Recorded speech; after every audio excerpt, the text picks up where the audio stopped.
Hello everyone, নতুন আরেকটি video নিয়ে আপনাদের সামনে চলে এসেছি। আমি আজকে আপনাদের জন্য যে রেসিপিটি নিয়ে এসেছি সেটা হচ্ছে বাঁধাকপির পকোড়া বা বাঁধাকপির বড়াও বলতে পারেন। এই রেসিপিটা করা খুবই সহজ আর খেতেও অনেক সুস্বাদু। তাহলে চলুন রেসিপিটি শুরু করি। এখানে প্রথমে আমি একটি বাঁধাকপি নিয়েছি।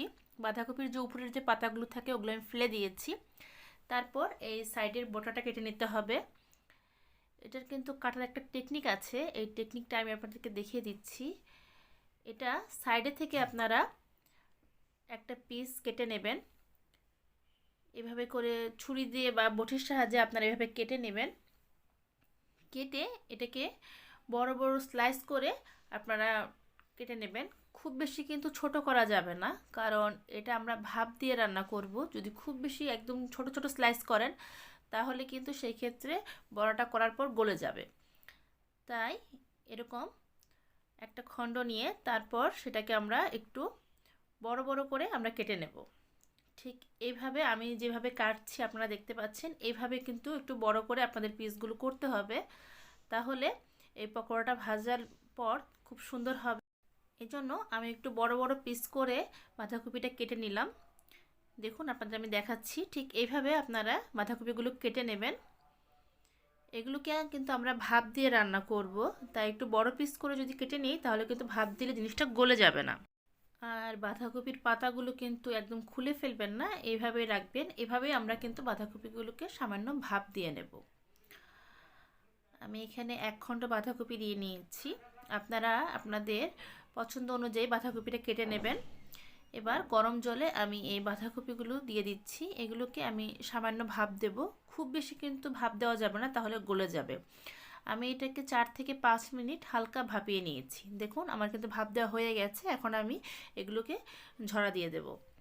আর একটা মিক্সিং বলে আমি একটা ব্যাটার তৈরি করব, এই জন্য আমি এখানে দিয়ে দিলাম 1 কাপের মতো ময়দা আর 1 কাপ চালের গুঁড়া। অর্থাৎ যতখানি আপনারা ময়দা নেবেন চালের গুঁড়াটাও ঠিক সেম নিয়ে নেবেন, তাতে করে ব্যাটারটা খুব ভালো হবে। আর সাথে দিয়ে দিলাম স্বাদ মতো লবণ, আর এখানে দিয়ে দিব 1 চা চামচ হলুদ গুঁড়ো।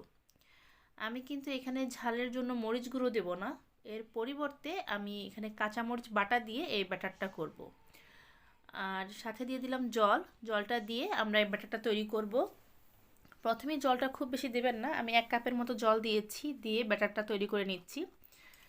দেখুন ব্যাটারটা আপনারা যখন করবেন তখন এটা আপনারা আস্তে আস্তে করে জল দিয়ে দেখবেন, যদি লাগে সেই ক্ষেত্রে জলটা অ্যাড করবেন। কিন্তু প্রথমেই যদি জলটা বেশি দিয়ে দেন সেই ক্ষেত্রে কিন্তু ব্যাটারটা খুব পাতলা হয়ে যাবে, আপনার এই পকোড়ার মধ্যে ব্যাটারটা খুব ভালোভাবে লাগবে না আর ভাজাটাও ভালো হবে না। সেই জন্য আপনাদের এটা যখন ব্যাটার তৈরি করবেন অল্প অল্প করে জল দেবেন আর ব্যাটারটা তৈরি করে নেবেন।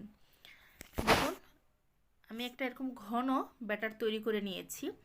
ব্যাটারটা হাতে নিলে পরে ঠিক ঘন হবে, কিন্তু খুব বেশি কিন্তু পাতলা হবে না। যদি খুব বেশি পাতলা হয় সেই ক্ষেত্রে আপনারা একটু চালের গুঁড়ো অথবা একটু ময়দা অ্যাড করে দেবেন। এবার এখানে আমি 4-5টার মতো কাঁচামরিচ খুব ভালো করে ব্লেন্ড করে নিয়েছি, সেটা আমি দিয়ে দিলাম। আমি কিন্তু মরিচের ফাঁকি একটুও দেইনি, বরং মরিচের ফাঁকির পরিবর্তে কাঁচামরিচ বাটাটা দিয়েছি, কারণ বড়াতে কাঁচামরিচ বাটা দিয়ে করলে পরেই আমার কাছে বড়া বা পকোড়াটা ভালো লাগে। এবার সব কিছু খুব ভালোভাবে মিক্সড করে নিচ্ছি। কেউ চাইলে এখানে কিছু কালো জিরাও অ্যাড করতে পারেন, কিন্তু আজকে আমি কালো জিরাটা দেইনি। এবার খুব মসৃণ একটা ব্যাটার তৈরি করে আমরা এই ব্যাটারের মধ্যে যে পাতাকপিগুলো ভাপিয়ে রেখেছিলাম সেগুলো এই ব্যাটারে খুব ভালো করে ডিপ করব। আর যখন পাতাকপি দেবেন তখন কিন্তু 2-3 পিস পাতাকপি একসাথে নেবেন, একটা করে দেবেন না, তাতে খুব পাতলা হয়ে যাবে। দেখুন আমি কিন্তু এরকম 2-3 পিস পাতাকপি একসাথে নিয়ে তারপর ব্যাটারটা লাগিয়ে নিচ্ছি। আর চেষ্টা করবেন প্রত্যেকটা ভাজেই যেন এরকম ব্যাটারটা লাগে, তাতে করে কিন্তু আপনার ভিতরে ব্যাটারটা ঢুকবে আর ভাজার বড়াটা খেতে ভালো লাগে। আর যদি শুধু উপরে ব্যাটারটা লাগান, ভেতরে যদি ফাঁকা থেকে যায় অর্থাৎ ব্যাটারটা না যায়, তাতে করে কিন্তু বড়াটা ভাজলে খেতে ভালো লাগবে না। এই জন্য চেষ্টা করবেন প্রত্যেকটা পার্টেই যেন ব্যাটারটা ঢুকে। এবার কড়াইতে আমি দিয়ে দিয়েছি সাদা তেল। আমি 2 কাপের মতো তেল দিয়েছি। তেলটাকে খুব ভালো করে গরম করে তারপর একটা একটা করে পাতাকপি আমি এখানে তেলে ছেড়ে দিচ্ছি। আমি কিন্তু এখানে 2-3 পিস করে পাতাকপি নিয়েছি, নিয়ে ব্যাটারে খুব ভালো করে আমি ডিপ করেছি, তারপর আমি গরম তেলে দিচ্ছি। আর বড়াগুলো যখন ছাড়বেন অবশ্যই গরম তেলে ছাড়বেন। চুলার আঁচটাকে প্রথমে হাইতে রাখবেন, তারপর মাঝারিতে করে আমরা 10 থেকে 15 মিনিট এগুলোকে গোল্ডেন ব্রাউন কালার করে ভেজে নেব। আমার এই রেসিপিগুলো যদি আপনাদের ভালো লেগে থাকে তাহলে আমার চ্যানেলটা সাবস্ক্রাইব করে পাশে থাকা বেল আইকনটা বাজিয়ে দেবেন। আমি যখনই কোনো নতুন রেসিপি আপলোড করব আপনারা সাথে সাথেই নোটিফিকেশন পেয়ে যাবেন।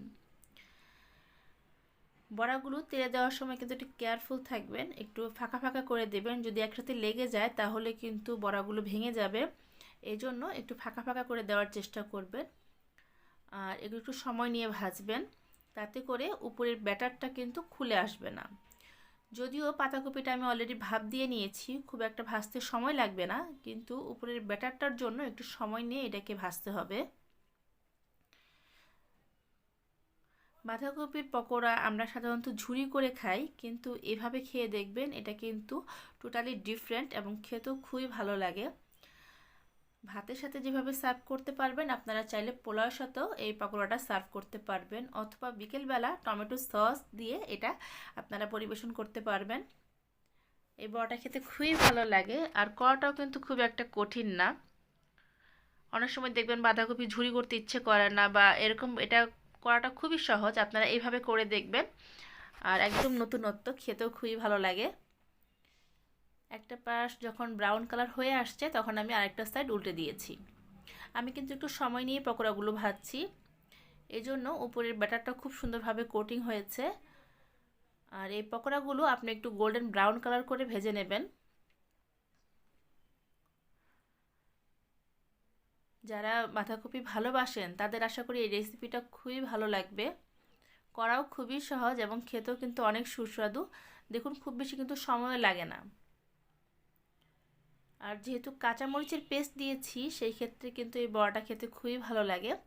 আপনারা চাইলে শুকনো মরিচের গুঁড়াও কিছুটা অ্যাড করতে পারেন, তবে কাঁচামরিচ দিয়েই সাধারণত বড়াটা করলে পরে খেতে ভালো লাগে, এই জন্য আমি কাঁচামরিচ পেস্ট দিয়েই বড়াটা করেছি। আমি 2 সাইড সমান করে গোল্ডেন ব্রাউন কালার করে ভেজে নিচ্ছি।